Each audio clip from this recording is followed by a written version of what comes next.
Hello students, welcome to our YouTube channel Motion Education Deccan Pune. आज मैं इस वीडियो में लेके आई हूँ 11th standard chapter second structure of atom के PYQs।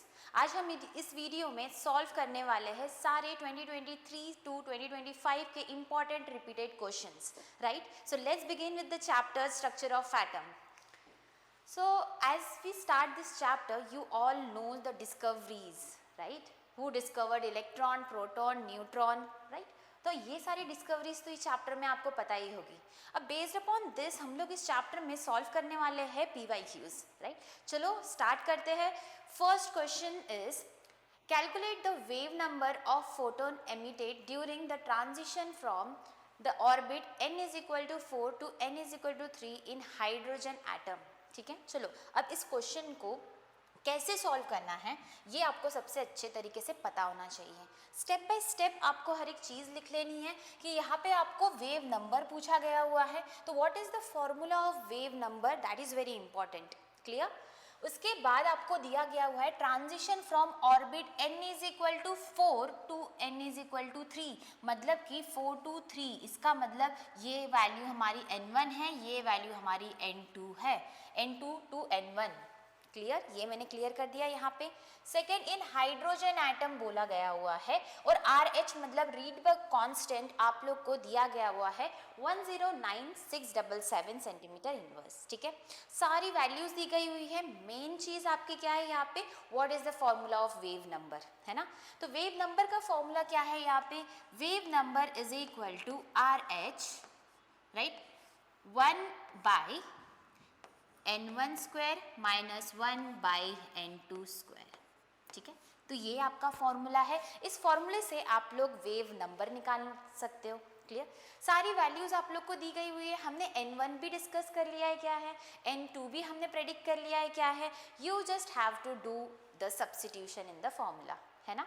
RH की वैल्यू भी इन्होंने सामने से दी है, तो कैसे आप सब्स्टिट्यूट करोगे, 109677 1 बाई n1 की वैल्यू क्या है 3 स्क्वायर माइनस 1 बाई n2 की वैल्यू क्या है 4 square.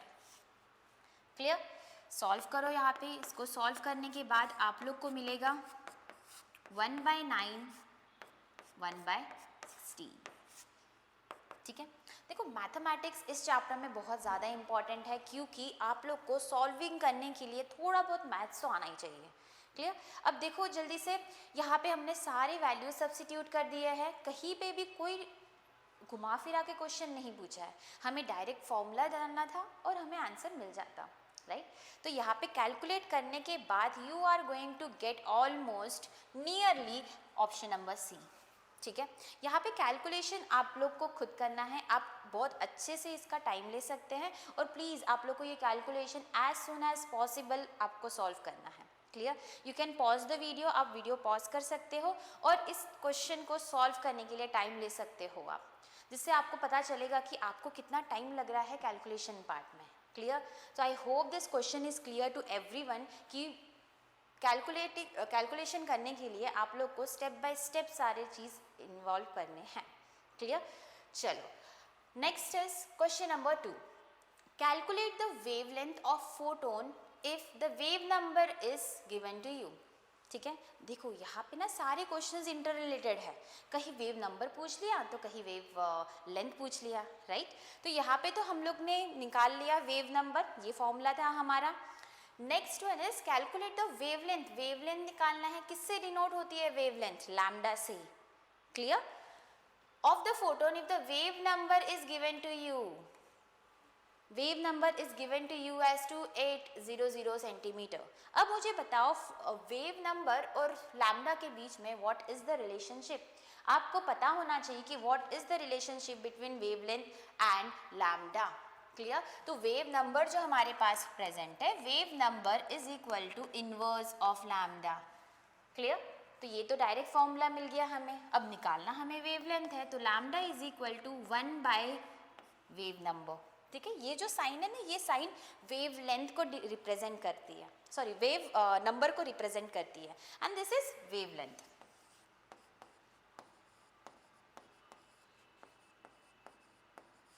This is wavelength और ये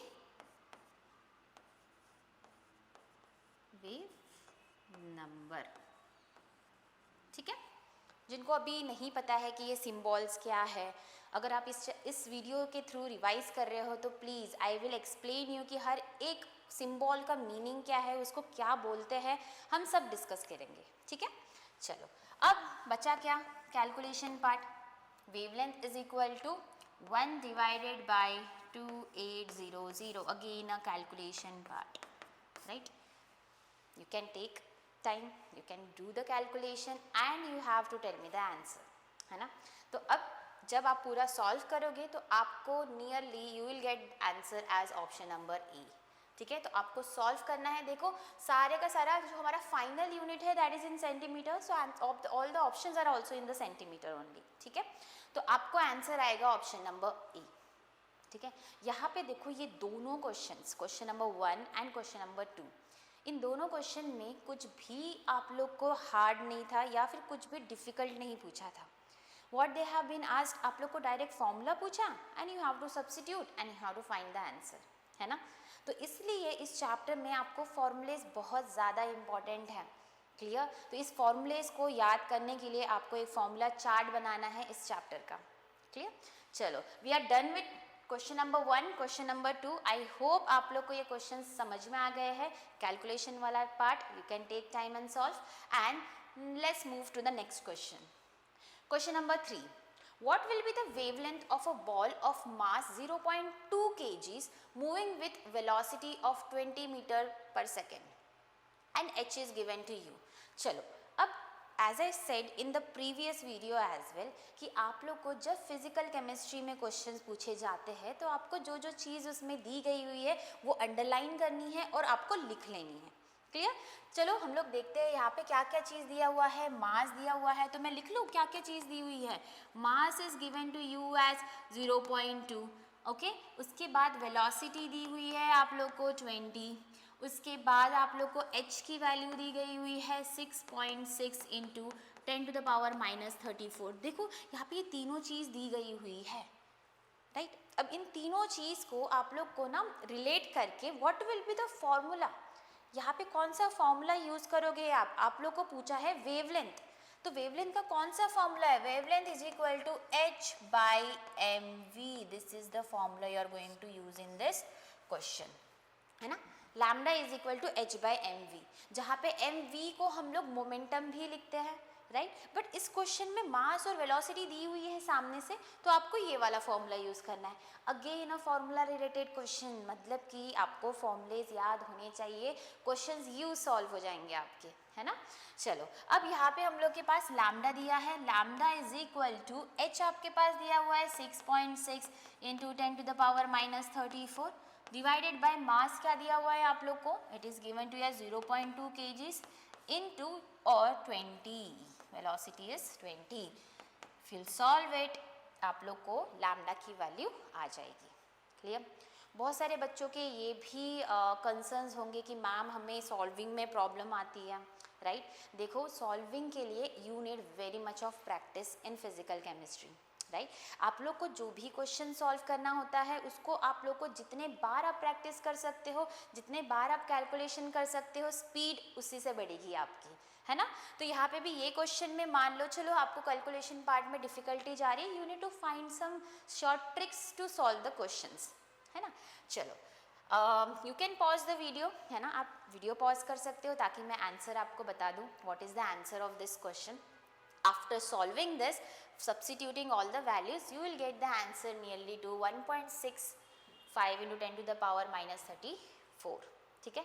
ये जो नीचे है ये वैल्यू तो क्या हो गई, देखो ये वाली वैल्यू तो 0.2 into 20 that is equal to 4, है ना। इसको मैं ऐसे लिख सकती हूँ 6.6 इंटू 10⁻34 डिवाइडेड बाई 4, राइट। ये हो गया 4, तो फिर इसमें 6.6 डिवाइड बाई 4 करना है आपको, it will be coming nearly 1.65, है ना। तो कैलकुलेशंस आर इजी, इतने कॉम्प्लिकेटेड नहीं है, तो प्लीज़ कैलकुलेशन से डरो मत, you have to solve it, ठीक है। चलो question number 3 is completed, I hope you understand the question. Now will move to question number 5। Which of the following is isoelectronic with aluminium 3+, ठीक है। तो सबसे पहले आपको आइसोइलेक्ट्रॉनिक क्या होता है ये पता होना चाहिए, ठीक है। Let's see what is iso electronic. Iso electronic का मतलब होता है सेम नंबर ऑफ इलेक्ट्रॉन्स होने चाहिए, same number of electrons, right, same number of electrons present होने चाहिए उस कंपाउंड में। तो अब यहाँ पे मुझे पूछा गया हुआ है कि अल्यूमिनियम 3+ का आइसो इलेक्ट्रॉनिक कंपाउंड कौन है, राइट। तो आइसो इलेक्ट्रॉनिक मतलब सेम नंबर ऑफ इलेक्ट्रॉन्स। तो सबसे पहले हम अल्यूमिनियम 3+ के निकाल लें। अल्यूमिनियम 3+ के इलेक्ट्रॉन्स कितने होंगे? What is the atomic number of aluminium? Aluminium का एटॉमिक नंबर कितना है? एल्यूमिनियम का एटॉमिक नंबर इज 13, राइट। अब यहाँ पे एटॉमिक नंबर 13 होता है तो इलेक्ट्रॉन्स भी कितने होंगे? 13 ही होंगे, बिकॉज नंबर ऑफ इलेक्ट्रॉन्स और एटॉमिक नंबर्स आर सेम, ठीक है। अब एटॉमिक नंबर मेरे पास 13 है, चलो ठीक है, बट एल्यूमिनियम के पास +3 चार्ज है, right. 3 +3, what is the meaning of +3? +3 का मतलब क्या होता है? 3 इलेक्ट्रॉन्स की कमी है उसके पास, है ना। केमिस्ट्री में पॉजिटिव चार्ज का मतलब होता है इलेक्ट्रॉन्स की कमी, ये याद रखना है आप लोग को, ठीक है। तो यहाँ पे अल्यूमिनियम 3+ मतलब मैं इसमें से क्या कर दूंगी? 3 इलेक्ट्रॉन्स कम हो गए, है ना। तो मैं 3 इलेक्ट्रॉन्स इसमें से कम कर दूंगी, that will be equal to 10 electrons. तो अभी मुझे ऐसा कोई इन चारों ऑप्शन में से ढूंढना है जो 10 इलेक्ट्रॉन्स वाला होगा, है ना। तो 10 इलेक्ट्रॉन्स वाला ढूंढते हैं, चलो एक एक करके। पहला कौन है यहाँ पे? मैग्नीशियम। मैग्नीशियम का एटॉमिक नंबर होता है 12, तो इसमें 12 इलेक्ट्रॉन्स हो गए। कोई चार्ज है क्या यहाँ पे प्लस माइनस का? नहीं, तो 12 ही इलेक्ट्रॉन्स होंगे, तो मतलब कि मैग्नीशियम तो आंसर नहीं है। नेक्स्ट सोडियम है। सोडियम का एटॉमिक नंबर इज 11, तो इसमें भी 11 इलेक्ट्रॉन्स हो जाएंगे, तो सोडियम भी आंसर नहीं है। Chlorine, what is the atomic number? 17 electrons, तो यहाँ पे भी कोई चार्ज नहीं है, तो ये भी आंसर नहीं है। Fluorine atomic number is 9। Now you should be very clear to one thing, जब पॉजिटिव चार्ज होता है कोई कंपाउंड पे तो आप इलेक्ट्रॉन्स को माइनस करते हो, राइट। लेकिन अगर आप लोग के पास नेगेटिव चार्ज है तो what you have to do, आपको इनमें इलेक्ट्रॉन्स ऐड करने होते हैं, है ना। तो यहाँ पे फ्लोरीन के ऊपर कितना नेगेटिव चार्ज है? -1 का नेगेटिव चार्ज है ना। तो यहाँ पे आपको -1 की जगह मतलब +1 इलेक्ट्रॉन करना होगा, तो 10 इलेक्ट्रॉन्स हियर। नेगेटिव चार्ज का मतलब इलेक्ट्रॉन्स ऐड करने हैं, पॉजिटिव चार्ज का मतलब इलेक्ट्रॉन्स कम करने हैं। Got it? चलो अब यहाँ पे देखो किसके इलेक्ट्रॉन सेम है, जल्दी बताओ, चलो fast. I hope you are solving with me, मेरे साथ साथ आपको सारे क्वेश्चन सॉल्व करने हैं। अभी हम सॉल्व कर रहे हैं 2025 के क्वेश्चंस, तो प्लीज़ आप लोग एक आइडिया लगा सकते हो कि 2025 में कैसे क्वेश्चंस पूछे हैं, राइट, एमएसटी सीईटी में। नाउ यहाँ पे 10 इलेक्ट्रॉन्स और ये 10 इलेक्ट्रॉन्स इक्वल लग रहे हैं, इसका मतलब अल्यूमिनियम 3+ का आइसो इलेक्ट्रॉनिक कंपाउंड कौन सा है? फ्लोरीन माइनस, ठीक है। तो हमें इसका भी आंसर मिल गया, दैट इज ऑप्शन नंबर 4, ठीक है। चलो next move to question number 4, that is calculate the frequency पूछी गई हुई है यहाँ पे of blue light having wavelength is equal to 360 nanometre, right. अब फ्रीक्वेंसी और वेवलेंथ का again what is the formula, जल्दी बताओ मुझे।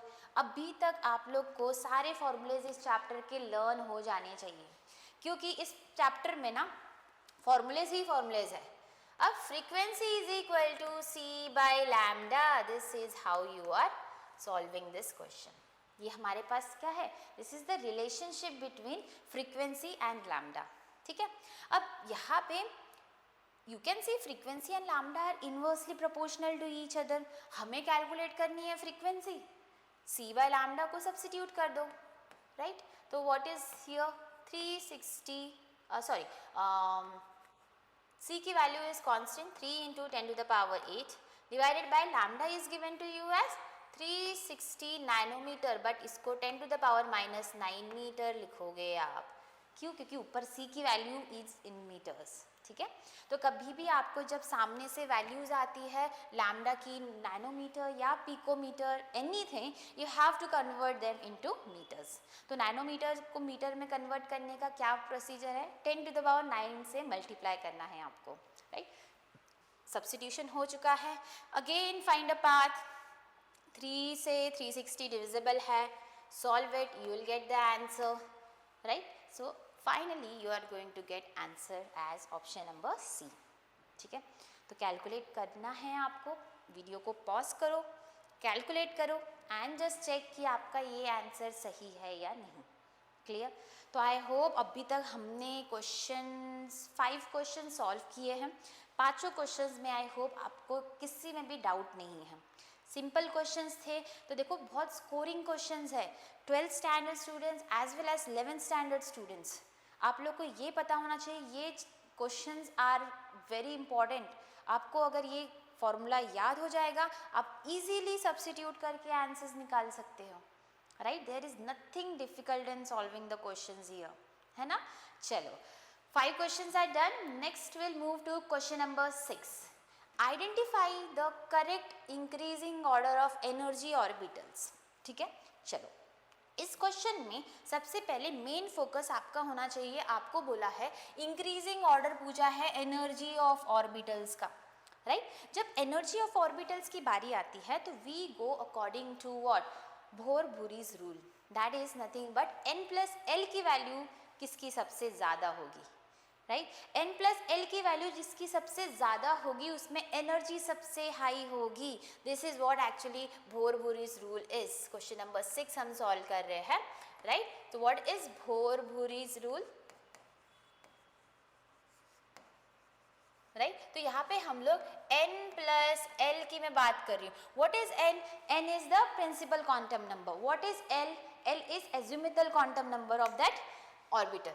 तो ये जो वैल्यू है n+l की, अगर वो वैल्यू सबसे ज़्यादा जिसमें होगी उसमें एनर्जी भी सबसे ज़्यादा होगी।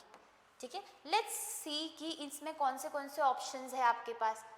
देखो 4f, 6p और 6d यही सारे रिपीटेड है चारों ऑप्शंस में, है ना? तो एक एक करके हम सबका निकाल लेते हैं। फर्स्ट मैं निकालती हूँ 4f का, चलो 4f, फिर दूसरा मैं निकालूंगी 6p का, फिर उसके बाद 6d का, ठीक है, 6d का। ठीक, चलो वन बाय वन। 4f की मैं बात कर रही हूँ तो what will be the value of n+l की वैल्यू क्या होगी? n क्या है यहाँ पे? Principal quantum number which orbit it is present, 4th। तो मतलब 4+l की वैल्यू f के लिए क्या होती है? देखो एक चीज पता होनी चाहिए, l s के लिए वैल्यू होती है 0, p के लिए होती है 1, sp d के लिए होती है 2, f के लिए होती है 3। This are the values of l for the sub orbitals. ठीक है, चलो अब देखते हैं हम लोग l की वैल्यू कितनी है? 3। तो 3, what will be the answer? 7। n+n इसका वैल्यू 7 आ गया। 6p का कितना आएगा? 6p में n+p की वैल्यू कितनी है? सॉरी, यहाँ पे आप सब्स्टिट्यूट कर दो, दैट इज 6 + p की वैल्यू इज 1। अगेन 7 आ गया आप लोग को। ठीक है, अब नेक्स्ट देखते हैं हम लोग, ये भी हो जाएगा 6 n+l, फिर से इसमें सब्स्टिट्यूट करो, 6 + 2, 6 + 2 दैट इज 6, 7, 8। ठीक है, अब सबसे ज़्यादा वैल्यू किसकी है? चलो देखते हैं यहाँ पे 6d की, राइट? हम बोल सकते हैं 6d is having the highest value of n+l, तो मतलब 6d सबसे ज़्यादा होगा, है ना? सबसे ज़्यादा एनर्जी 6d में होगी। उसके बाद आपको क्या देखना है कि बाद में उससे कम कौन सी है। कम में देखोगे आप दो वैल्यूज़, आप बोलोगे मैम ये दो वैल्यूज़ तो सेम है, राइट? जब दो वैल्यूज सेम आती है ना, तो जिसका n का वैल्यू सबसे ज़्यादा होता है उसको हम लोग प्रेफरेंस देते हैं। ठीक है, मतलब कि यहाँ पे इसकी वैल्यू भी 7 है, ये भी 7 है, तो व्हाट इज हैपनिंग हियर? हमें देखनी है कि n की वैल्यू जिसकी सबसे ज़्यादा है 4 और 6, इनमें से कौन ज़्यादा है? 6 इज ग्रेटर, राइट? तो मैं नेक्स्ट प्रेफरेंस दूंगी 6p को, फिर उसके बाद 4f को। तो this is how you have to solve this question. इसमें हम लोग को एक चीज़ याद रखनी है कि यहाँ पे सबसे ज़्यादा n+l की value will give you the highest energy और सबसे कम n+l की value will give you the lowest one. अगर n+l की वैल्यू सेम रहेंगी तो हमें n की वैल्यूज से आपको जस्टिफाई करना है। ठीक है, तो अभी इससे मिलता जुलता ऑप्शन कौन सा लग रहा है? Which option is correct? ये तो हमारा आंसर आ चुका है। Which option is correct? Option number A is correct in this compound, right? Option number A is correct. सबसे ज़्यादा d 6d, फिर उसके बाद 6p, फिर 4f, सबसे कम 4f में है। ठीक है, चलो We'll move to the next question. Next question is question number 7. Okay, ये क्वेश्चन थोड़ा जाना पहचाना लग रहा है. हमने same question, same type of question किया है and it is been asked in 2024. तो मतलब देखो 2024 में भी उस टाइप का क्वेश्चन पूछा है, 2025 में भी वही सेम क्वेश्चन पूछा गया हुआ है. ठीक है, तो what is the wave number for transition of a photon from orbit of n is equal to 5 to n is equal to 2. मतलब कि 5 to 2, मतलब दिस इज n1 और ये है n2 से n1 जा रहा है ये. क्लियर. अब यहाँ पे भी कौन सा फॉर्मूला यूज करोगे, वेव नंबर निकालना है. Wave number is represented like this, is equal to 1 is equal to RH 1 by n1 square minus 1 by n2 square. Right, this is your question number 7 का सॉल्यूशन. चलो substitute करते हैं. I think I should give this you as a homework question, है ना, क्योंकि आपने पहले भी सॉल्व किया है. आई गेस क्वेश्चन नंबर कौन सा क्वेश्चन है, ये is the very first question, है ना. तो यहाँ पे भी आपको पूरे वैल्यू सब्स्टिट्यूट किए हैं आप लोग ने, और यहाँ पे भी आपको अभी इस क्वेश्चन में भी वैल्यू सब्स्टिट्यूट करने हैं. n1 is 2, n2 is 5. Substitute and tell me the answers in the comment box. ठीक है, तो आज का आपका question number 7 is the homework. ये क्वेश्चन आपका होमवर्क क्वेश्चन है. ठीक है, तो होमवर्क क्वेश्चन के आंसर्स तो मुझे चाहिए, है ना. तो इस वीडियो के एंड में आप लोग इस क्वेश्चन को सॉल्व करना है आपको, और इसके आंसर मुझे कमेंट बॉक्स में देने हैं कि मैम क्वेश्चन नंबर 7 का आंसर मेरा ये आ रहा है, इज इट करेक्ट. ठीक है, चलो now question number 8. What is the value of n1 for Balmer series according to the emission spectrum of hydrogen. Hydrogen spectrum की अगर मैं बात करती हूँ तो कितने सीरीज है हाइड्रोजन स्पेक्ट्रम में, हमें किसके बारे में बात हो रही है, बाल्मर सीरीज की. कितने सीरीज होते हैं, Lyman series, Balmer series, Paschen series, Brackett series. Right, और ये सारे के सारे में n1 की वैल्यूज डिफरेंट है. लाइमन के लिए 1 है, बाल्मर के लिए is 2, passion is 3, bracket is 4. Right, fund, Humphrey ये भी है. यहाँ पे आपको पूछा गया हुआ है बाल्मर के लिए, तो डायरेक्ट क्वेश्चन है. देखो क्या होगा, what will be the answer. The answer will B 2. That's all. मतलब आपने 1 मार्क्स आसानी से जीत लिया, है ना. अगर ये क्वेश्चन आपको फिर इस साल रिपीट होता है तो इसका मतलब 1 मार्क्स तो कहीं नहीं गया, आपको आराम से मिल जाएगा 1 mark from this question. Right, तो इसलिए सारे क्वेश्चंस ज़रूरी नहीं है कि थोड़े डिफ़िकल्टी आएंगे, है ना, इजी भी आ सकते हैं, जैसे यही क्वेश्चंस है ना. चलो now we are done with question number 8. Sorry, next हम लोग देखते हैं question number 9. Which from the following coloured light has the lowest energy.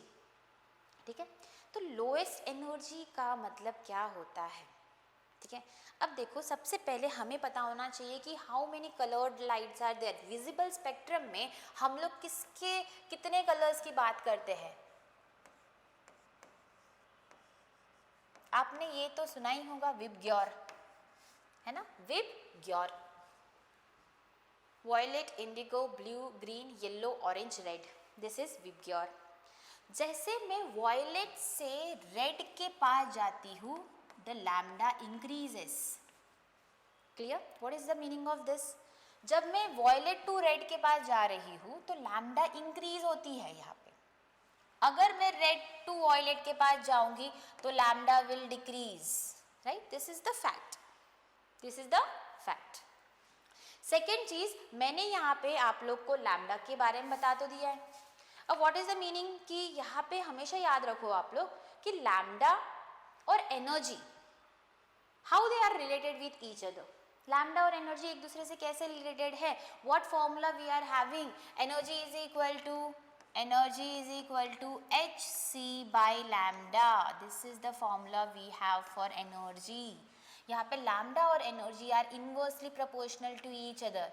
यहाँ पे लोएस्ट एनर्जी बोली है, तो एनर्जी लोएस्ट होने का मतलब लैम्डा सबसे हाईएस्ट होना चाहिए, है ना. तो यहाँ पे मैं बोल सकती हूँ ना कि energy is inversely proportional to lambda, and from this conclusion lowest energy का मतलब है, लोएस्ट एनर्जी का मतलब है कि हाईएस्ट वेवलेंथ होना चाहिए। और हाईएस्ट वेवलेंथ कौन सा है, किसका है हाईएस्ट वेवलेंथ, कौन से कलर का हाईएस्ट वेवलेंथ दिख रहा है आप लोग को यहाँ पे, that is red is having the highest wavelength, मतलब कि रेड की एनर्जी सबसे ज्यादा होगी। ऑप्शन में रेड कहाँ पे है, option number A is the correct answer. Clear. Next, what is the value of magnetic quantum number for electron having principal quantum number n is equal to 1। ठीक है, चलो I hope question number 9 is clear to everyone. ठीक है, चलो next question देखते हैं हम लोग। आपको मैग्नेटिक क्वांटम नंबर निकालना है। Magnetic quantum number is represented by m, है ना, m l सफिक्स में l, magnetic quantum number. Electron having principal quantum number n is equal to 1। चलो इसको सॉल्व करते हैं। अभी हमारे पास n इज इक्वल टू 1 है। ठीक है, जब भी आपको n की वैल्यू दी जाती है तो आपको फटाफट सारे क्वांटम नंबर्स निकालना आना चाहिए। अगर n की वैल्यू 1 है तो l की वैल्यू क्या होती है, n माइनस 1। आप ऐसे ही तो निकालते हो ना, azimuthal quantum number is calculated by n minus 1। चलो अब l की वैल्यू निकालते हैं हम लोग। l की value is 1 minus 1 that is equal to 0। l की वैल्यू 0 मिल गई तो ml की वैल्यू क्या हो जाएगी, ml will be equal to minus l to plus l। ये आपका फॉर्मूला होता है, मतलब माइनस 0 टू प्लस 0, मतलब नियरली हम लोग क्या बोलेंगे उसको, that is nothing but 0 only ना। तो मैग्नेटिक क्वांटम नंबर की मैं बात कर रही हूँ अगर, तो what is the value here, यहाँ पे आप लोग को मिल जाती है 0। तो कैन आई से कि ml की वैल्यू यहाँ पे 0 होगी। तो ml is equal to 0 if n is equal to 1। ठीक है, तो मैंने इधर डिस्कस किया है 1 बाय 1 की n कैसे निकालते हैं, n तो दिया रहेगा आप लोग को। Clear, l is equal to n minus 1। दूसरा ml will be equal to minus l to plus l। 0 value है इसलिए ml की वैल्यू भी यहाँ पे 0 होगी। ठीक है, this is how you calculate the quantum numbers in chemistry. Next is question number 11. Question 11, what is the wavelength? यहाँ पे आपको wavelength निकालनी है। वेव नंबर फिर से दिया गया हुआ है, तो चलो फिर से सॉल्व करते हैं इसको। How will you solve this question? Question number 11, wave number is equal to 1 by lambda. Wavelength निकालना है तो wavelength will be equal to 1 by wave number, that is equal to 1 by 2300, right. All the things are given to you. Centimetre centimetre कहीं पे आप लोग को units change नहीं करने हैं, सॉल्व करना है, आपको लैम्डा की वैल्यू मिल जाएगी।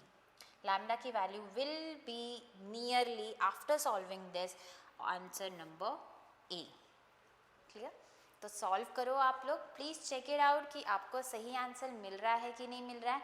Answer will B 4.35 into 10 to the power minus 5 centimeter. Clear? Take time, solve it and tell me whether you are getting the right answer or not. है ना? चलो, now question number 11 is also completed. Next move to question number 12. Which from the following is an example of the pair of isotones? ठीक है, isotones क्या होता है, देखो iso electronic species का क्वेश्चन हमने किया था, है ना। तो आइसो इलेक्ट्रॉनिक के क्वेश्चन में हमारे पास था कि same number of electrons, right. इस क्वेश्चन में क्वेश्चन 12 में आपको बोला गया हुआ है आइसोटोन्स। तो आइसोटोन्स का मतलब क्या होता है, isotones is equal to same number of neutrons, same number of neutrons. ठीक है, न्यूट्रॉन्स, और न्यूट्रॉन्स का मतलब क्या होता है, mass number minus atomic number. In chemistry A is represented by mass number और z is represented bye atomic number, है ना। तो न्यूट्रॉन्स कैसे निकालते हैं, mass number minus atomic number. तो कोई भी एलिमेंट अगर रिप्रेजेंटेड है, मान लो कोई भी x एलिमेंट, ऊपर उसका मास नंबर रहता है, नीचे उसका एटॉमिक नंबर रिप्रेजेंटेड होता है। तो अभी चलो यहाँ पे देखते हैं, इसने बोला है विच पेयर कौन सा pair will be the answer? यहाँ पे 35 माइनस 17 करना है आप लोग को, यहाँ पे भी 37 माइनस 17 करना है आपको। Mass number minus atomic number, mass number minus atomic number. देखो इन दोनों के न्यूट्रॉन सही सेम है क्या? यहाँ पे भी दोनों के न्यूट्रॉन सेम है क्या? यहाँ पे भी सेम है क्या? यहाँ पे भी सेम है क्या?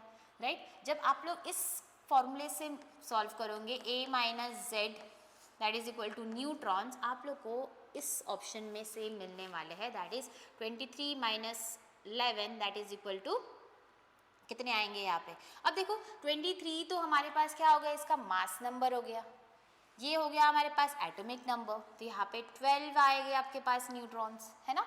यहाँ पे 24 माइनस 12 है, यहाँ पे भी 12 आएंगे न्यूट्रॉन्स, तो ये आंसर आपका करेक्ट है। आप सारे ऑप्शंस के लिए भी इंडिविजुअली न्यूट्रॉन्स निकाल सकते हैं, बट मैंने यहाँ पे डायरेक्टली आप लोग को आंसर बता दिया है, that is answer number C. Clear? You can calculate and check whether why A B and D are not the answer, क्योंकि न्यूट्रॉन सेम नहीं रहेंगे उसमें। ठीक है, चलो next is question number 13, which among the following statement is not true. देखो सबसे पहले तो क्वेश्चन ऐसे आते ही सामने आप लोग को क्या करना है, सबसे पहले नॉट ट्रू के ऊपर ना ऐसे बॉक्स बना लो। क्यों बॉक्स बनाना है आप लोग को? क्यों बच्चे लोग, आप लोग क्या करते हो, आप लोग ट्रू वाले क्वेश्चन को टिक करके आ जाते हो, आपको लगता है पहला वाला सही लग रहा है तो यही आंसर होगा, और बाकी के ऑप्शन ही नहीं पढ़ते हो आप लोग, है ना। क्या पता बाकी के भी सही ही हो, है ना। नॉट ट्रू में more than one is correct obviously. Now will see one by one. किसके बारे में पूछा गया हुआ है? Rutherford's atomic model, alpha scattering experiment, right. I hope everyone knows Rutherford model of experiment क्या है, अल्फा स्कैटरिंग एक्सपेरिमेंट जिसको बोलते हैं। ठीक है, अब फर्स्ट देखते हैं, नॉट ट्रू बोला है। ठीक है, each atom consist of massive positively charge centre. Yes, positively charge centre का मतलब न्यूक्लियस का प्रेजेंस है उसके कंपाउंड में, राइट। तो दिस इज एब्सोल्युटली करेक्ट, ये करेक्ट है। ठीक है, ये नॉट ट्रू नहीं है, this is true. Okay, next, the electrons are revolving continuously around the nucleus. Yes of course they are in the circular paths, यही तो रदरफोर्ड ने बताया था कि electrons are not present in the centre, क्योंकि सारे रेज पास हो रही थी, राइट। तो एक हम लोग का ऑब्जर्वेशन और कंक्लूजन बन गया था कि बीच में देयर इज एम्प्टी स्पेस, तो बीच में अगर इलेक्ट्रॉन्स नहीं है तो कहाँ होंगे? They will be in the outer orbit, right. तो this is also correct. This model does not describe the distribution of electrons around the nucleus. Yes, this is also correct. Nucleus के पास electrons नहीं हैं. They are very far from the nucleus. This is also correct. This model describes the energies of electrons. No, energies of electrons की कहीं पे बात ही नहीं हुई है रदरफोर्ड में। Energies of electron की बात कहाँ पे हुई है? किसने अपनी थियरीज में energies के फॉर्मूले दिए थे? Who is the one? Fast जल्दी बताओ मुझे, रिमाइंड करो, रिवाइंड, कि एनर्जी से रिलेटेड हम लोग किसके कौन से साइंटिस्ट की बात करते हैं इन स्ट्रक्चर ऑफ एटम में? चलो फास्ट जल्दी जल्दी थोड़ा सा याद करो, इतने सारे साइंटिस्ट थे, मैंने फर्स्ट ही स्लाइड पे इतने सारे साइंटिस्ट दिखाए थे आप लोग को, उन्हीं में से कोई एक साइंटिस्ट है जिसके स्ट्रक्चर ऑफ एटम के ऊपर बेस्ड हमारे पास एनर्जी हम लोग डिफाइन करते हैं। कौन है जल्दी बताओ? Shall I tell the answer? Okay, the answer is Bohr's model. I hope बहुत सारे बच्चों ने गेस किया होगा, और जिन्होंने नहीं गेस किया होगा तो please let it be that it is bore. तो energies of the electrons described by Bohr, not by Rutherford. तो इसका मतलब this is not true, तो यही आपका आंसर होगा। ठीक है, तो option number D is correct here. ठीक है, चलो next question number 14, what is the wave number of photon emitted during the transition from orbit this to this in hydrogen atom and RH is given to you? यार ये तो बहुत ज़्यादा favourite नहीं हो गया एग्जामिनर का वेव नंबर वाला क्वेश्चन? हर साल में पूछा गया हुआ है, 2023 में भी पूछा गया था, 2024 में भी पूछा गया है आप लोग को। देखो ये वाला क्वेश्चन नंबर 7 जो मैंने आपको होमवर्क दिया है, और 2025 में भी आपको पूछा गया हुआ है द वेरी फर्स्ट क्वेश्चन, है ना। तो इसका मतलब कि आप तो एक चीज़ याद रख सकते हो कि आपको वेव नंबर से रिलेटेड क्वेश्चंस तो डेफिनेटली पूछे जा सकते हैं एग्जाम में। तो वेव लेंथ का फॉर्मूला प्लीज़ आप लोग याद कर लो, एंड प्लीज़ चलो क्या मैं ये क्वेश्चन भी आपको होमवर्क दे दूँ? क्वेश्चन नंबर 14, सारे वेव नंबर वाले क्वेश्चंस आपके होमवर्क, इज इट? ओके, चलो सॉल्व करते हैं हम लोग इसको, होमवर्क नहीं रखते हैं। क्वेश्चन नंबर 14 सॉल्व करते हैं। वेव नंबर निकालना है। देखो अब तक तो आपने बहुत अच्छे से प्रैक्टिस हो गई होगी कि what is the formula of wave length, RH 1/n1 square minus 1/n2 square. ठीक है, जहाँ से n is equal to 4 to n is equal to 2 दिया है, तो 4 to 2 का मतलब होता है 4 से 2 तक, मतलब n2 to n1, राइट? तो n1 क्या होगा आपके पास 2, n2 क्या होगा आपके पास 4। This is how you calculate n1 क्या हो सकता है और n2 क्या हो सकता है। ठीक है, अब हमारे पास n1 और n2 दोनों अच्छे से हम लोग ने बता दिया है क्या है। नाउ RH की वैल्यू भी आपको 109,677 दी गई हुई है। Substitute here 109,677 1/2 square minus 1/4 square, that is equal to 109,677 1/4 minus 1/16 646। ठीक है, तो सॉल्व करो इसको, you will get the answer. ठीक है, सॉल्व करो, यहाँ पे आपको आंसर नियरली मिलेगा। पहले आप इस वीडियो को पॉज कर लो, सॉल्व करो अपना आंसर, एंड उसके बाद रेज्यूम करके आप देख लो कि मैंने आंसर जो बताया है आप लोग को वो करेक्ट है कि नहीं है। ठीक है, तो इसमें the answer is option A. Option A is your answer here. Clear? तो option number A is correct. ठीक है, सॉल्व करो, आ जाएगा आंसर आपको। Next, calculate the radius of third orbit of helium plus. तो क्वेश्चन नंबर 15 में देखो क्या पूछ लिया इन्होंने, रेडियस पूछ लिया है। इसका मतलब अभी तक कोई रेडियस वाला क्वेश्चन हमने सॉल्व नहीं किया। ठीक है, तो यहाँ पे ये रेडियस पूछा है, तो how will you solve the question. Radius में आप लोग का फॉर्मूला क्या होता है, Bohr's radius. Question number 15, question number 14 था, क्वेश्चन नंबर 15। रेडियस का फॉर्मूला क्या होता है सबको पता होना चाहिए। देखो और एक चीज़ देखो ध्यान से यहाँ पे कि जो ऑप्शंस आपको दिए गए हुए वो पिकोमीटर में है, राइट? और जो आप लोग अभी तक फॉर्मूला पढ़ते आ रहे हो रेडियस का, दैट इज इन एर्मस्ट्रॉन्ग, है ना?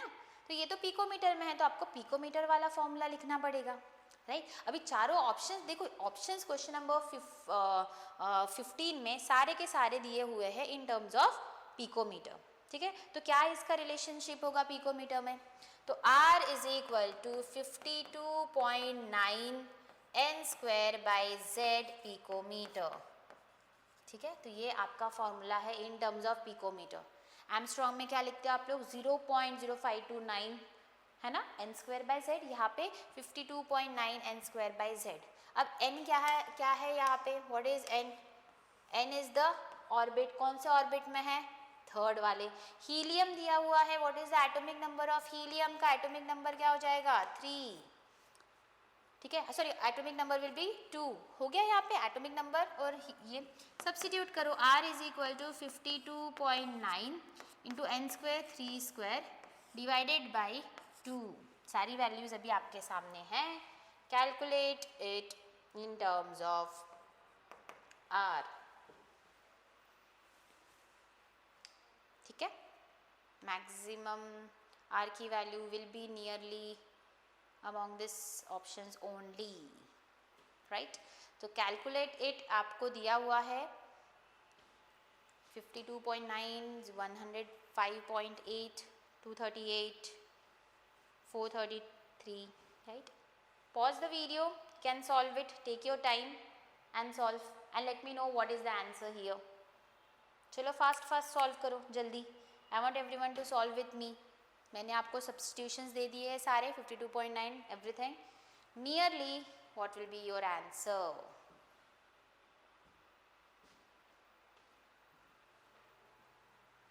आई guess you will get nearly 238.1 picometre. एक बार आप लोग भी कैलकुलेट करके एक बार क्रॉस चेक कर लीजिए कि whether I have take the correct answer और नॉट। आपको सेम आंसर मिल रहा है कि नहीं मिल रहा है कैलकुलेशन के बाद, तो please calculate and tell me. ठीक है, now find the number of orbitals. Number of orbitals का फॉर्मूला क्या होता है, 2l+1। 2l+1 is the formula, ये आप लोग ने क्वांटम नंबर्स में पढ़ा था। and maximum electrons respectively present in m shell, राइट। m शेल में कितने ऑर्बिटल्स और कितने इलेक्ट्रॉन्स है वो पूछा गया हुआ है, ठीक है। चलो सॉल्व करते हैं ये क्वेश्चन, प्लीज ध्यान दो, ये बहुत इंपॉर्टेंट क्वेश्चन है। सबसे पहले क्वेश्चन नंबर 16, सबसे पहले हमें देखना है क्या होता है शेल्स के, L M N dot dot dot dot ऐसे शेल्स होते हैं। व्हाट इज दिस शेल, ये तो थर्ड शेल है ना, राइट। तो n इज इक्वल टू 3, हमें एक चीज़ मिल गई यहाँ पे, ठीक है, थर्ड शेल है, n इज इक्वल टू 3। अब यहाँ पे सबसे ज़्यादा n इज इक्वल टू 3 है, तो यहाँ पे आप लोग को नंबर ऑफ ऑर्बिटल्स निकालना है यहाँ पे। तो नंबर ऑफ ऑर्बिटल्स 2l+1 निकालना है। तो पहले तो आपको निकालने पड़ेंगे l की वैल्यूज़। n निकाल लिया, l की वैल्यू क्या हो जाएगी फास्ट, l की वैल्यूज़ क्या क्या हो सकती है, n-1, n-1 मतलब 3 - 1 that is equal to 2, right. तो l की वैल्यूज़ कितनी हो सकती है, 0 to 2, 0 to 2, 0, 1 and 2, राइट। ये हो गई। तो 0 भी हो सकती है, 1 भी हो सकती है, 2 भी हो सकती है l की वैल्यू। तो अगर l की वैल्यू 0 है तो what, how many orbitals are present, 2l+1 formula है ना नंबर ऑफ ऑर्बिटल्स निकालने का। तो l की वैल्यू 0 है यहाँ पे, तो 2l+1 की कितनी होगी यहाँ पे 1 हो जाएगी। l की वैल्यू 0 है और ये 1। नेक्स्ट 1, अगर l की वैल्यू अगर 1 है, सब्सटीट्यूट करो यहाँ पे, 2 × 1 2 + 1 3, राइट। तो यहाँ पे 3 ऑर्बिटल्स होंगे। अगर l की वैल्यू 2 है तो कितने ऑर्बिटल्स होंगे, 2 × 2 = 4 + 1 5 हो गए, क्लियर। तो यहाँ पे अगर l इज इक्वल टू 0 है तो कितने ऑर्बिटल्स है, 1। अगर l इज इक्वल टू 1 है तो कितने ऑर्बिटल्स प्रेजेंट है, 3। अगर l इज इक्वल टू 2 रहेगा तो कितने हैं, 5। तो ओवरऑल जल्दी बताओ मुझे कितने हैं, ओवरऑल कितने हैं, 5 + 3 + 1 5 6 7 8 एंड 9। तो इसका मतलब कि m में 9 ऑर्बिटल्स प्रेजेंट है। ऑर्बिटल्स का आंसर 9 होगा। कौन से ऑप्शन में दिख रहा है, ये यही आंसर होगा डायरेक्टली, है ना। किसी और में 9 दिख रहा है क्या आप लोग को, नहीं दिख रहा है, तो वही आंसर होगा ऑब्वियसली। अब रही बात 18 की, इलेक्ट्रॉन्स कितने होते हैं फर्स्ट शेल में, maximum electrons possible are how many, कितने इलेक्ट्रॉन्स होते हैं, 2। उसके बाद नेक्स्ट वाले इसमें कितना होता है, हाउ मच, फास्ट जल्दी बताओ, जल्दी जल्दी जल्दी, 2n² फास्ट। नेक्स्ट ऑर्बिट में होते हैं, सेकेंड ऑर्बिट में there are 8 electrons. Third orbit में कितने इलेक्ट्रॉन्स होते हैं, there are 18 electrons, maximum electrons possible are 18। तो इसका मतलब कि 9 ऑर्बिटल्स है और 18 इलेक्ट्रॉन्स है। कौन से शेल में, m शेल में, ठीक है। अगर आपको ये क्वेश्चन नहीं समझ में आया है, प्लीज़ फिर से आप ये क्वेश्चन सुनिए, you can go back again and you can solve this again and again until you don't understand, ठीक है। एंड आई जस्ट वॉन्ट कि इस वीडियो के एंड में जो क्वेश्चंस आप लोग को नहीं समझ में आए हैं, प्लीज़ आप लोग वीडियो के कमेंट बॉक्स में लिख सकते हो, clear, so that when I take another lecture, तो तब आपका रिवीजन लेक्चर में मैं ये क्वेश्चंस जो आपके डाउट है इस पीपीटी में, वो सारे मैं सॉल्व कराऊंगी आपको, ठीक है। चलो, so here this question is also done, question number 16 is completed. अब नेक्स्ट क्वेश्चन नंबर 16, ओह फिर से आ गया ये क्वेश्चन, है ना। चलो बताओ, बिना सॉल्व करे अभी तो आप तो एक्सपर्ट हो गए होंगे, है ना। वहाँ तो हमने टाइम लिया था क्वेश्चन सॉल्व करने के लिए, अभी इधर बताओ जल्दी, what will be the answer. Question repeat हो गया, वो मिस प्रिंट हो गया आई गेस, फिर से प्रिंट हो गया वो, है ना। तो what will be the answer for question number 16। बिना सॉल्व करे तो मैं आंसर बता सकती हूँ, आंसर है इसका बी, है ना, 9 orbitals and 18 electrons in the shell. चलो, next question is which of the following colour light has the highest energy. Again highest energy वाला क्वेश्चन पूछ लिया, very favourite question of the examiner, है ना। हाईएस्ट एनर्जी बोला है, इसका मतलब क्या, अगेन विबग्योर, विबग्योर, राइट। सबसे ज्यादा वेवलेंथ, सबसे कम एनर्जी, कौन सा फॉर्मूला था, E = hc/λ, ये आपका एनर्जी का फॉर्मूला है, जिससे आपको पता चलता है कि energy is inversely proportional to lambda. अब आप लोग को इस क्वेश्चन में पूछना है हाईएस्ट एनर्जी, हाईएस्ट एनर्जी चाहिए तो मतलब लैम्डा सबसे लोएस्ट होगा, इनवर्सली प्रोपोर्शनल है ना, एनर्जी सबसे ज़्यादा है तो लैम्डा सबसे कम होना चाहिए, और सबसे कम लैम्डा किसका होता है, violet is having the least lambda and red is having the highest lambda. तो आंसर क्या होगा हाईएस्ट एनर्जी का? Answer will be violet, right, because it is lambda is lowest. ठीक है, वहाँ पे आई गेस हम लोग ने जो इससे पहले क्वेश्चन किया था वो लोएस्ट एनर्जी में पूछा था लास्ट ईयर, मतलब 2024 में उन्होंने लोएस्ट एनर्जी पूछ लिया, तो 2023 में उन्होंने हाईएस्ट एनर्जी पूछ लिया, है ना। देखो most of the questions PYQs में ना रिपीटेड होते हैं, बट उनको थोड़े अलग तरीके से पूछे जाते हैं, है ना।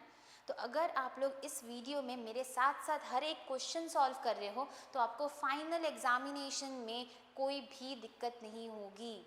The only thing is you have to be very clear with the formulas of this chapter. Again I will say आपको एक चार्ट बनाना है, इस चैप्टर के सारे फॉर्मूलेज रीड करने हैं, उसमें लिखने हैं और रोज़ डेली एक एक फॉर्मूले को याद करना है, ठीक है। चलो, question number 17 is done. Question number 18, what is the radius of fourth orbit of hydrogen atom? फिर से पूछा गया हुआ है फोर्थ ऑर्बिट, मतलब n इज इक्वल टू 4 दिया है, हाइड्रोजन का मतलब है z इज इक्वल टू 1 दिया है। रेडियस का फॉर्मूला पिकोमीटर वाला कौन सा है? 52.9 n square by z।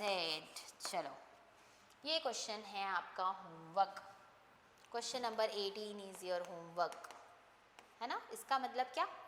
Video ख़त्म होते ही आप लोग को, ये वीडियो देखने के बाद क्वेश्चन नंबर 18 का आंसर कमेंट बॉक्स में कमेंट करना है। मुझे देखना है how many sincere students are watching this, कि जैसे ही वीडियो ख़त्म होता है आप लोग को आंसर्स वीडियो में देने हैं, ठीक है।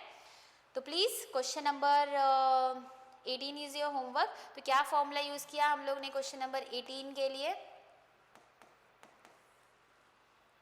R is equal to 52.9 n square by z picometre.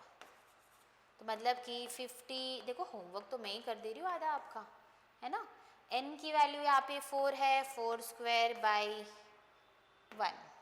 चलो, मैंने आउटलेट लिख दिया है, आंसर आपको निकालना है and you have to tell me, ठीक है। चलो, नाउ नेक्स्ट क्वेश्चन नंबर 19, ठीक है। अब यहाँ पे which expression for the following is commonly known as Bohr's frequency rule? Bohr's frequency rule, frequency का फॉर्मूला क्या है आपके पास बोर के टर्म्स में, राइट। अब एनर्जी, क्वेश्चन नंबर 19 देखते हैं। Energy is equal to hc by lambda, we know this energy formula, है ना, राइट। क्या मैं बोल सकती हूँ this is the energy formula? Yes. इस फॉर्मूले को अगर आप ध्यान से देखोगे, एनर्जी h, c और लैम्डा सारे के सारे एक दूसरे से रिलेटेड है ना। हमें पूछा है यहाँ पे कि बोर्स फ्रीक्वेंसी फॉर्मूला इन चारों में से किसके साथ रिलेटिव है, कौन सा फॉर्मूला रिलेटिव है इसमें से, है ना। तो यहाँ पे एनर्जी और c by lambda is something which is known as what, right. अभी frequency is equal to lambda is equal to, अब देखो फ्रीक्वेंसी, यहाँ पे एक चीज़ मैं बता सकती हूँ, c by lambda is nothing but what, आप लोग को इन टर्म्स ऑफ फ्रीक्वेंसी उसको रिलेट करना है ना। तो फ्रीक्वेंसी के टर्म्स में रिलेट करो और बताओ मुझे कैसे आप लोग इसको लिख सकते हो, हाउ यू आर राइटिंग। क्या मैं इसको लिख सकती हूँ? E is equal to H nu, photo electric effect, right. E is equal to H nu हो गया। अब इसमें से E is equal to H nu है, तो क्या मैं इसको इन टर्म्स ऑफ फ्रीक्वेंसी लिखना है, तो E by H is equal to mu. कौन से फॉर्मूले में दिख रहा है यहाँ पे, राइट। तो E is something which can be in terms of delta E by H. Delta E का मतलब होता है E2 minus E1 divided by H, that is equal to frequency, right. तो यहाँ पे option number C is correct, ठीक है। C is relatable, delta H frequency rule पूछा हुआ है, तो हम लोग ने इसको in terms of delta E लिख दिया। डेल्टा E का मतलब होता है final energy minus initial energy, clear. तो option number C is correct for question number 19। Next question, which among the following statement is not true about isotones? Isotones, फिर से क्या था isotones? Same number of neutrons, neutrons are same, ठीक है। This are the atoms of same elements. Same element के atoms होते हैं क्या ये? बताओ जल्दी। सेम एलिमेंट्स के एटम भी नहीं हो सकते। सेम एलिमेंट के एटम्स हुए तो what will happen? Are you going to get the same number of neutrons? नहीं पॉसिबल है। तो यही आंसर है, इज नॉट ट्रू बोला हुआ है, तो this is not true at all. आपके पास जो एटम्स होने जो डिफरेंट नंबर ऑफ इलेक्ट्रॉन्स के होने चाहिए, ठीक है। तो ये एक प्रॉपर्टी है आइसोटोन्स की, ठीक है। तो यहाँ पे एक चीज़ याद रखो कि आइसोटोन्स होते हैं, they are not from same elements, the first one is correct, मतलब वो ट्रू नहीं है आइसोटोन्स के लिए, ठीक है। चलो next question, question number 21, which among the following elements has the lowest number of unpaired electrons in the ground state, है ना। तो यहाँ पे ग्राउंड स्टेट में number of unpaired electrons, what is the atomic number of silicon, phosphorus, sulphur and aluminium. तो यहाँ पे आपको lowest number of unpaired electrons, unpaired electrons का मतलब क्या है? आपको ना सबसे पहले सबके एटॉमिक नंबर्स पता होने चाहिए, right. What is the atomic number of silicon? Silicon का एटॉमिक नंबर होता है 14, राइट।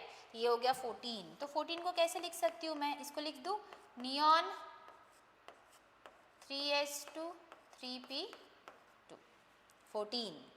सल्फर क्या होता है? 15, सॉरी 16, फॉस्फोरस 15, ये हो जाएगा नियॉन 3s2 3p3। यहाँ पे है 16 के लिए क्या हो जाएगा? Neon 3s2 3p4। Aluminium is 13, तो ये हो जाएगा नियॉन 3s2 3p1। तो lowest number of unpaired electron, right. तो p2 3p2, यहाँ पे 2 अनपेयर्ड इलेक्ट्रॉन्स हैं, यहाँ पे 3 अनपेयर्ड इलेक्ट्रॉन्स हैं, यहाँ पे कितने अनपेयर्ड इलेक्ट्रॉन्स है? p का कैसे बनाओगे आप नहीं बोल सकते 4 अनपेयर्ड इलेक्ट्रॉन्स है, क्लियर। यू कैन नॉट से 4 नहीं है यहाँ पे, आप लोग को ड्रॉ करना है और ड्रॉ करके देखने कितने बॉक्सेस होते हैं p के लिए। How many boxes? 3 बॉक्सेस है ना, तो draw it and see. 3 boxes है, 1 2 3 4, यहाँ पे 2 अनपेयर्ड इलेक्ट्रॉन्स है। यहाँ पे भी ड्रॉ कर सकते हो आप 3 बॉक्सेस, ठीक है। तो 1 2 2 इलेक्ट्रॉन्स, यहाँ पे भी 3 बॉक्सेस ड्रॉ करो। लास्ट में कितने इलेक्ट्रॉन्स है? 1 2 3, यहाँ पे 2 इलेक्ट्रॉन्स, यहाँ 3, यहाँ पे भी 2, अब इसमें भी 3 बॉक्सेस ड्रॉ करके देखो, एक ही इलेक्ट्रॉन। तो लोएस्ट नंबर किसका है? सबसे किसके पास कम, सबसे लीस्ट इलेक्ट्रॉन्स प्रेजेंट है unpaired electrons? That is aluminium. So your answer will be aluminium here, clear. Next is question number 22। I guess this is the last question, yes this is the last question. I guess हम लोग ने सारे types के question solve किए हैं इस chapter में। हम लोग ने देखा है रेडियस के ऊपर बेस्ड क्वेश्चंस देखे हैं, wavelength, wave number, iso electronic species के टर्म्स में, आइसोटोन्स के टर्म्स में, है ना। तो ये सारे के सारे चीज़ के क्वेश्चंस हम लोग ने डिस्कस भी किए हैं और आपने मेरे साथ साथ सॉल्व भी किए हैं, right. So that's why now this is the last question. Calculate the frequency if the wavelength is 750 nanometre, ठीक है। सबसे इजी क्वेश्चन, चलो इजी, सबसे लास्ट क्वेश्चन इजी निकल गया हमारा। क्या है, अब तक तो आपको समझ में आ ही गया होगा। क्वेश्चन नंबर 22 में क्या सॉल्व करना है आपको? फ्रीक्वेंसी और वेवलेंथ का क्या रिलेशनशिप है? What is the relationship of frequency? Frequency is equal to c by lambda. इस क्वेश्चन में किया था ना हम लोग ने, राइट। तो फ्रीक्वेंसी हमारे पास क्या है? c by lambda. तो frequency will be equal to c is 3 into 10 to the power 8 metre per second, right. ये मीटर में है और ये नैनोमीटर में चलेगा क्या? नहीं, इसको भी मीटर में कन्वर्ट करना है, 10 टू द पावर -9 मीटर, ठीक है।